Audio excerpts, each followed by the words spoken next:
seorang dirjen atau menteri ketahanan pangan itu mesti ngira semua kecukupan pangan Indonesia itu karena dia. Kecuali dia pernah ngaji, mungkin agak baik perasaannya. Padahal andaikan petani itu tidak mau nanam padi, buat pinternya kayak apa menteri, tetap kita kurangan apa? Makan. Masalahnya ketika petani menanam padi terus itu biasanya karena nggak punya selera atau karena bodoh. Nah barokahnya bodoh itu mereka tidak nekuni profesi lain, nanam padi terus. Artinya ada padi banyak itu ya barokahnya orang bodoh. Makanya saya ini terkenal kiai pembela kaum bodoh. Karena kalau pinter terus gak nanam padi itu gak ada gunanya. Profesor ketahanan pangan kayak apa rapatnya, kalau gak ada yang nanam padi mau apa? Menko Polhukam juga gitu, buat rapat untuk kestabilan tapi masyarakat tidak tepo seliro, tersinggung sidik bacokan, tersinggung sidik carok. Apa gunanya kepintaran para Menko Polhukam kalau perilaku masyarakat gampang konflik? Jadi sebetulnya pengendali Indonesia itu kita semua. Maka sebetulnya yang pembantu presiden ya semuanya, yang jaga keamanan yang jenengan semua. Kalau nggak mudah konflik ya Indonesia nopo. Mungkin bedanya sampean dengan menteri keren sampean. Mereka digaji sampean sudah tidak butuh gaji. Jadi ini kelebihan yang kita harus bangga. Makanya saya kalau jadikan, saya pernah ditawarin jadi PNS Kemenak, saya nggak mau. Takut saya biasa nggak butuh gaji menjadi butuh apa? Gaji. Kan keren nggak butuh apa? Gaji. Nah ini penting saya utarakan supaya agama ini terkonsep secara permanen. Sehingga dalam tradisi ulama, agama ini tidak pernah dipasrahkan ke siapa-siapa. Karena yang ngurusi agama ini hanya Allah Subhanahu wa ta'ala.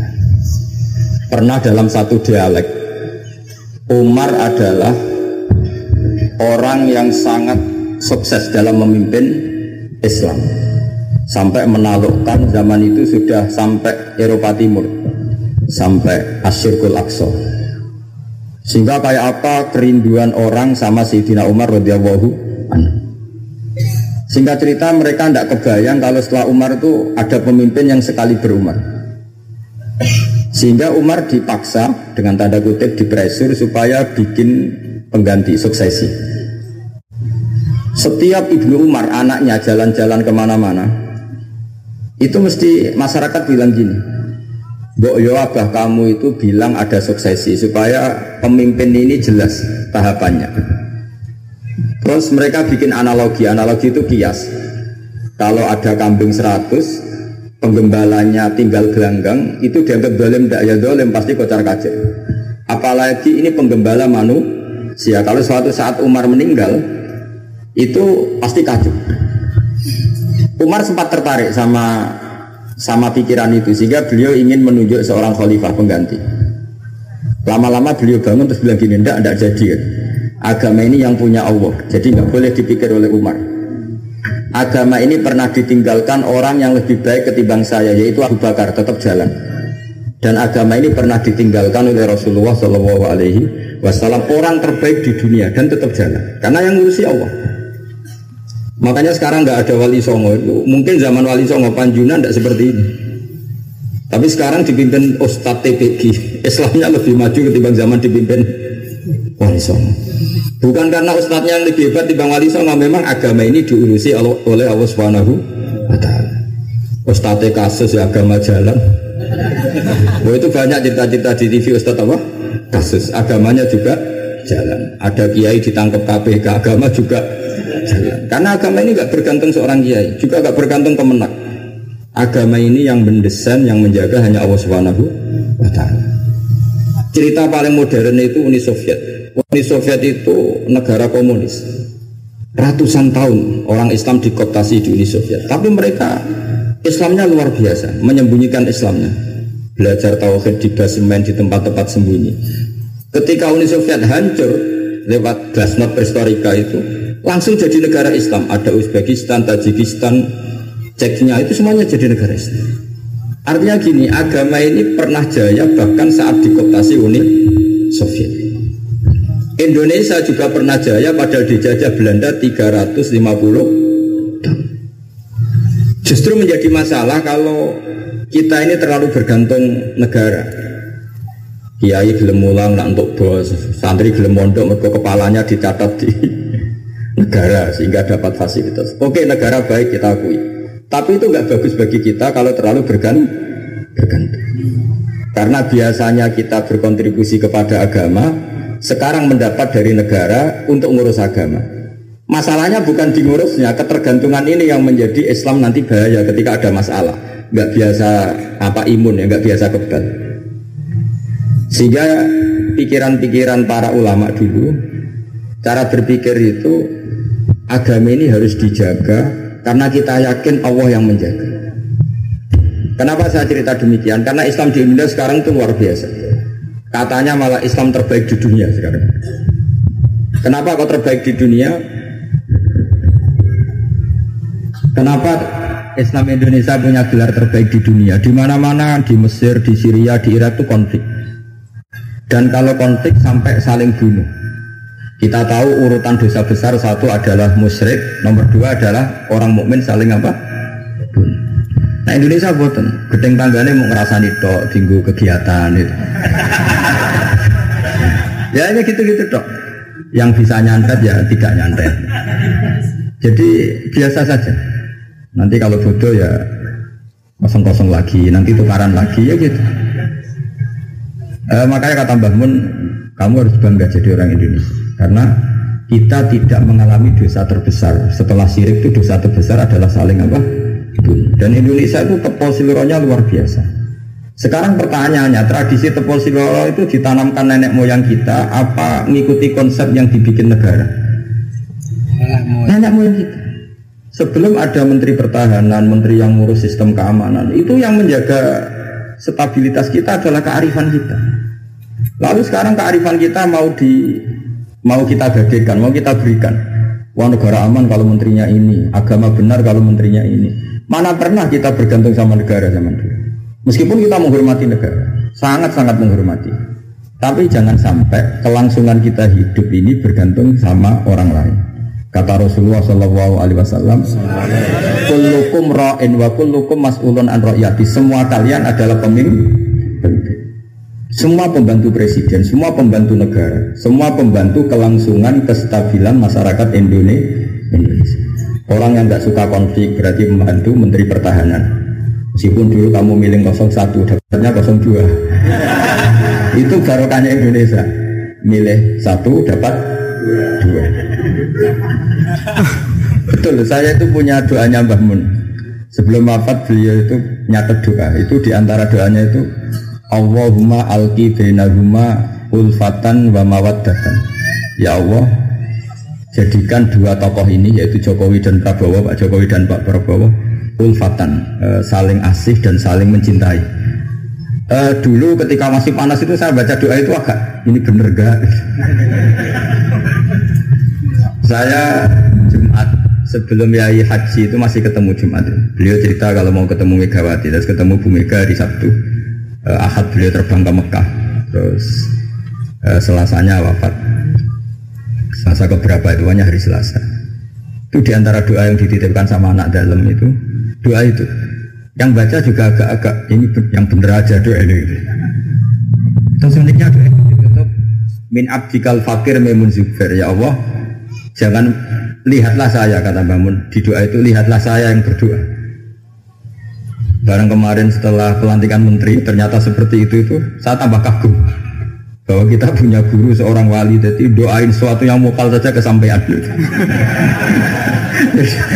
Doain yang mukal saja sampai tag itu sekarang masih saya simpan, tulisan tangannya Mbah. Itu dulu diberikan anak dalam. Kalau saya itu menerima wasiat jadi pengurus, jadi beberapa kali saya ditawarin jadi pengurus PBNU, saya nggak mau, sampai berkali-kali nggak mau. Hanya PBNU tidak kurang akal pakai tangannya Mbah Mun supaya agak maksa saya. Karena saya memang dari dulu nggak punya rencana jadi orang besar, biasa aja. Gak jenengan itu kan enak. Mau ngopi santai, mau melarat ya pantas, mau keliru ya pantas karena tidak kiai itu. Jadi enak lah. Jadi kiai itu kan tidak enak. Nak ramangan jual lesu tapi nak keliru disalahkan wong akeh. Nah sampai nak salah dimaklumi. Jadi enak. Pokoknya masyarakat awam itu enak. Terus jadi kiai ruginya gini. Misalnya saya orang alim alama, ada pengumuman Gus Pak masuk surga. Nanti pengumuman kedua itu mengecewakan dan para penggemarnya. Memang aturannya jadi rugi sebetulnya. Karena memang aturannya gitu. Para wali, para orang alim ini kan dapat masuk surga. Tapi pengumuman kedua itu dan itu nggak ada syaratnya. Pas para penggemar itu nggak ada syarat. Siapa saja bisa. Makanya terus banyak orang jalan pintas, nggak mau alim sendiri ya, penggemar Gus Bak aja. Itu sebetulnya oportunis, itu orang nakalan lah kira-kira gitu. Terus akhirnya saya ditimbali beliau, kata beliau menyuruh saya supaya mau jadi di antara jajaran Suriah. Yang unik dari wasiat beliau itu bukan masalah Suriahnya.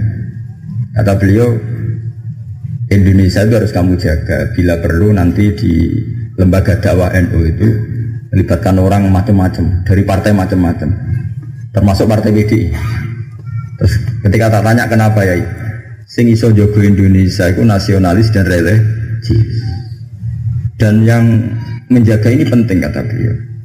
Ojo sampai Indonesia itu dosa paten pinaten. Carane piye aku kudu rukun mbek Megawati dan mewakili kaum religius dan nasionalis. Kalau nak paten pinaten repot kayak Mesir, Syria.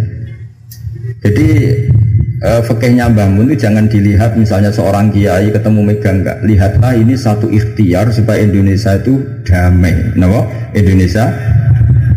Saya termasuk santri yang akhirnya mencari-cari argumentasi itu. Singkat cerita, saya nyari itu di khazanah-khazanah kitab dan ketemu, yaitu Rasulullah pernah berdamai dengan Suhail bin Amr. Suhail bin Amr itu tokoh kafir Quraisy yang bisa mengendalikan Quraisy. Sekali dia komando perang maka perang. Padahal posisi Nabi sudah di Hudaybiyah, kira-kira 25 kilo dari Mekah. Itu kalau perang pasti banyak korbannya. Dan itu semua perjanjian merugikan Nabi, tapi diterima saja. Asal tidak terjadi saling bunuh, saling chaos, saling kolek. Itu yang ditiru Mbah Mun. Tapi sekarang orang enggak, kadang pakai hitam putih. Pokoknya saya putih pasti benar, ini hitam pasti salah. Yang dilupakan adalah kalau betul orang lain itu hitam, ini pun tanggung jawab kita karena ini juga umatnya Rasulullah Shallallahu Alaihi Wasallam. Sekarang ketika kamu melihat orang salah, itu jika itu bagian dari keluarga kamu, inginnya memberi sanksi apa membenahi? Membenahi. Makanya dalam sebuah kitab yang diceritakan Sarah Hikam, kitab paling terkenal di kalangan pesantren, kitab Hikam. Dan cerita itu benar menurut saya. Ini cerita yang versi kitab Hikam.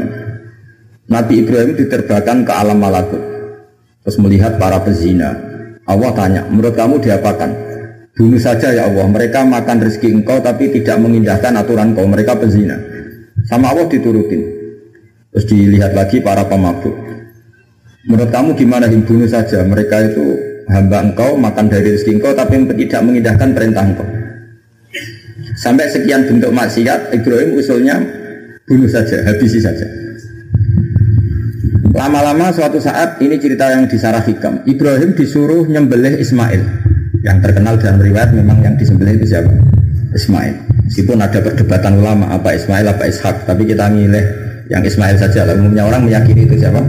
Ismail. Nabi Ibrahim itu kagetnya bukan main, ngetek. Ya Allah yang benar saja. Ini samratu fuadi, ini buah hati saya. Kenapa engkau suruh membunuh? Jawabannya Allah. Ibrahim, kamu ingat gak? Ketika kamu melihat orang-orang maksiat usul ke saya supaya dibunuh ya ya Allah. Kata Allah, aku itu ya gelo, itu sing gawe aku enak wae usul kon mutan mateni. Kon saiki anakmu sing gawe aku. Takon mateni iki keberatan. Nangis Nabi Ibrahim. Ini pelajaran bagi kita. Kowe nek ora misale nyuwun sewu cah wedok nganggo sepeda motor luwanan sebuwan, anake sapa luput suwu. Tapi nek gelingno, niku ponakane jenengan pas ya. Mesti gitu. Sebetulnya keantian kita pada maksiat itu bukan karena maksiat. Pas orang itu tidak keluarga kita. Gayanya saja kamu tegas, sebetulnya enggak juga. Gitu. Jadi ini pelajaran bagi kita. Coba misalnya gini, ada orang salah koruptor. Kamu mesti benci sama koruptor. Coba bayangkan kalau itu anak kamu. Mesti dungu ya wong ki boten konangan. Nah, sama. Ini masalah Rasulullah itu melihat semua umatnya adalah anaknya.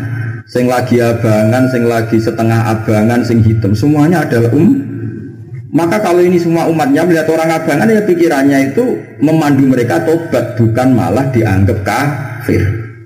Makanya kita menolak paham takfiri, paham yang mengkafirkan orang lain. Karena ibaratnya paham takfiri itu enggak rasional, secara fikih enggak rasional. Allah yang Tuhan saja, yang punya semuanya, itu jelas ngendikan qul ya ibadiyalladzina asrafu ala anfusihim la taqnatu mir rahmatillah. Terus ayat wa anibu ila rabbikum. Orang-orang yang sudah melampaui batas oleh Allah dipanggil, ayo kembali ke saya kembali. Kemudian orang-orang takfiri ini, orang-orang ekstremis ini, hamba Allah yang sedang maksiat dianggap tidak Islam atau kafir, keluar dari area kemukminan. Wong yang Allah Tuhan saja yang di luar disuruh masuk. Ini yang sudah masuk malah disuruh keluar. Coba Nabi diutus jadi Nabi itu untuk mengislamkan orang kafir apa untuk mengkafirkan orang Islam? Ya Nabi lo diutus itu untuk mengislamkan orang kafir apa mengkafirkan orang Islam? Mengislamkan orang. Makanya aliran-aliran ekstrim sidik-sidik ngafirkan orang itu satu mesti goblok, mesti. Dua mesti nggak tahu ngaji. Tiga terlalu semangat tapi khazanah ilmunya itu pas-pasan. Karena tadi kebencian kita ini pasti ada unsur dengan tanda kutip nafsu. Ya tadi kamu benci sama cawe wedok sing kuwatokan cekak sepeda motor buwantek. Bareng mbok pisai jumlah wong ayu banget seneng kowe. Kira-kira masih misoi ndak gitu. Itu mesti atau gini, kamu benci sama orang yang nyulayani janji. Zaid tidak janji sama kamu mesti marah. Janjian kok gak rene gini-gini. Coba Zaid itu orang yang ngutangi kamu. Berani enggak ngumpat-ngumpat Zaid meskipun nyulayani janji. Zaid itu orang yang memberi tangan kamu 10 juta terus janjian nyulayani janji. Bisa enggak kamu bentak Zaid? Terus gak ditagih seweneng. Artinya ketika kamu disulayani janji marah itu mesti gini. Sudah nyulayani janji plus tidak berjasa. Nah ini yang kita dapat kearifan dari Nabi Ibrahim. Saat kita enak saja usul orang maksiat dibunuh, dimatikan oleh Allah, itu plus mereka kebetulan tidak anak kita. Coba andaikan zaman di alam malakut Ibrahim tahu yang nakal itu anaknya, apa kira-kira usul demikian? Nah makanya ini jaga kearifan kita, bahwa bayangkan orang lain itu keluarga kita. Makanya kearifan dari bapak saya, bapak itu senangnya kancanan orang macam-macam, masuk musim bulat-bulat. Terus setiap saya tanya, kenapa pak? Sing gelem dadi ngono iku ya sapa? Mesti jawabannya gitu. Karena itu kearifan. Sing gelem dadi ngono iku santrinya bapak dulu yang bulat ya banyak. Iya iku bengkel, nek ora gelem dadani barang rusak ya ora usah dadi apa? Iya. Makanya saya ini keterusan, saya termasuk jenis kiai yang enggak tegas. Tapi karena kearifan. Ya yang terlalu tegas itu biasanya enggak pati arif. Ya tadi, bayangkan itu anak kamu, pengen ngaji malah diboyong. Soalnya itu anakmu, Pak Yai memberi kepengen didadani malah jiran.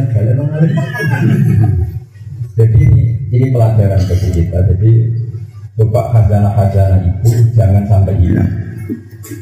Memang ada banyak riwayat tentang Nabi Ibrahim menyembelih Ismail.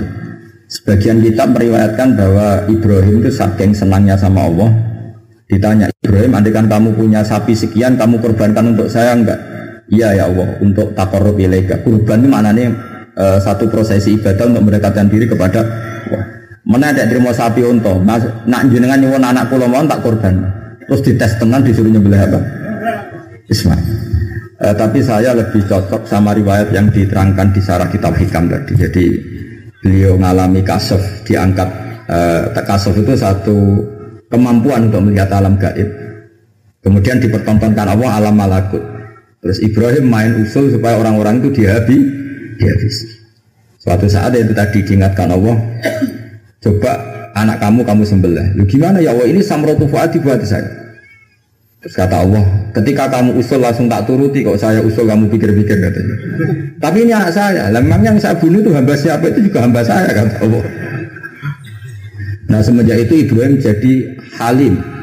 Ibna Ibrahim ala halimun Allahumunib. Semenjak itu dia jadi halim. Beliau jadi halim. Halim itu mudah memaafkan. Dulu enggak ya, agak-agak temperamental. Makanya dalam tafsir diterangkan ketika Ibrahim ekstrim memakai beberapa berhala itu di Quran dijelaskan sami'na fatan yazkuruhum yuqalu lahu Ibrahim. Fatan itu anak muda, jadi gejolaknya masih kuat sehingga frontal. Tapi ketika Ibrahim sepuh itu semua proses dakwahnya itu halus. Ya kira-kira mirip Wali Songo. Tapi itu bahasa yang salah ya, Wali Songo yang mirip Nabi Ibrahim nanti. Makanya yang benar itu madzhab ahli sunnah wal jamaah. Lah Islam Nusantara itu nama lain yang ingin ikut ahli sunnah wal. Jangan ahli sunnah wal jamaah sekarang ikut Islam Nusantara, itu kacau nanti secara. Sering saya ditanya, Gus Islam Nusantara itu kan firqah sudah 73 ditambah Islam Nusantara 74. Ya kacau kalau seperti itu ya enggak. Islam Nusantara itu ya maknanya ya karena kita punya kultur, punya budaya, dan budaya itu budaya Indonesia. Tentu misalnya orang Arab pakai jubah itu ya sunnah, kita yakini sunnah. Tapi orang Indonesia ya sudah cukup pakai hem, itu juga sudah sunnah. Jangan kayak orang Madura, karena kalau yang jubahan kiai ke Arab Saudi, supir taksi dicium, tukang angkot dicium, karena semuanya pakai apa? Jubah. Itu guyonannya orang Madura, kan? Setelah di sana jubah, itu pakaian nasionalnya orang Arab. Oh iya iya. Makanya kalau melihat film Arab itu bingung, karena yang soleh sama penjahat sama-sama macaknya seperti itu. Kalau film Indonesia kan gampang, yang preman tatonan pakai celana jeans sobek-sobek, yang kiai pakai koko, kan enak. Ini yang soleh, ini enggak. Kalau film Arab bingung kan? Makanya kalau orang abangan lihat film Gus sing Abu Jaldi karena karena itu. Film Arab itu repot, film Arab itu. Dan lucunya orang-orang Arab itu meskipun fasik itu kalau sumpah ya bilang wallahi. Itu yang sering haji, sering umrah kan tahu, orang Arab kalau marah siapapun ya bilang apa? Wallahi. Nah itu maksudnya Nusantara. Tentu kita tetap yakin jubah, pakai jubah itu sunat, pakai seperti itu sunat. Tapi nggak usah berlebihan, terus harus seperti itu. Karena kewajiban kita yang penting adalah satrul aurat nutupi aurat, meskipun dengan cara negara masing. Nah, negara masing-masing ini kemudian oleh kiai kadang diistilahkan apa Islam Nusantara. Taman lihat kan ulama-ulama Turki ya pakai turbus, pakai peci, yang ulama Rusia ya pakai baju khas Rusia. Ya semuanya pakai khas daerah masing-masing dan itu enggak masalah. Karena kata Allah wa ma arsalna mir rasulin illa bilisani apa kaum. Semua rasul itu punya tradisi sesuai tradisi kaumnya masing-masing. Tentu tradisi yang positif. Jadi enggak perlu diperdebatkan. Tapi tetap saya ingin berkeyakinan bahwa pakai jubah itu ya sunat, pakai hem ya sunat, pakai pakaian ala Indonesia yang santun itu juga apa? Sunat. Karena sakofah itu satu tradisi. Nah, bayangkan kalau tradisi itu terjadi di perdamaian, kayak tadi Tepo Seliro. Sebelum ada Menteri Pertahanan, sebelum ada Menko Polhukam, sebelum ada polisi, orang Indonesia itu, misalnya dulu di sini ada Bandar sama ada orang-orang sepuh. Itu sing ape nom-nom tukaran rebutan warisan sisin, sungkan sing sepuh. Jadi tanpa ada polisi ini sudah ada kearifan yang bisa mengendalikan orang tidak rebutan warisan, tidak konflik. Sekarang enggak, ambek dulur konflik yang pengadilan. Banyak enggak orang konflik harta warisan sampai ke pengadilan? Kadang. Artinya apa? Ketika ada lembaga peradilan justru kita kehilangan kearifan. Makanya ngaji di sini saya mau minta sekali tradisi-tradisi kearifan kita hidupkan lagi. Ini yang terakhir saya cerita sujud. Terus orang terlatih tanggung jawab sendiri. Rasulullah itu betul bisa nyafaati. Itu semua ulama ijma Rasulullah bisa mensafaati. Tapi ketika anak dalam, kalau mungkin bahasa sekarang itu pembantu, anak dalam lah kalau dalam bahasa pesantren, itu ditanya, engkau mau nikah, engkau mau boyong, kamu minta saya apa? Ya Rasulullah saya kasih waktu 3 hari untuk menentukan saya minta apa. Setelah 3 hari, anak itu ketemu Rasulullah, as'aluka murafaqataka fil jannah, saya minta supaya jadi temanmu di surga.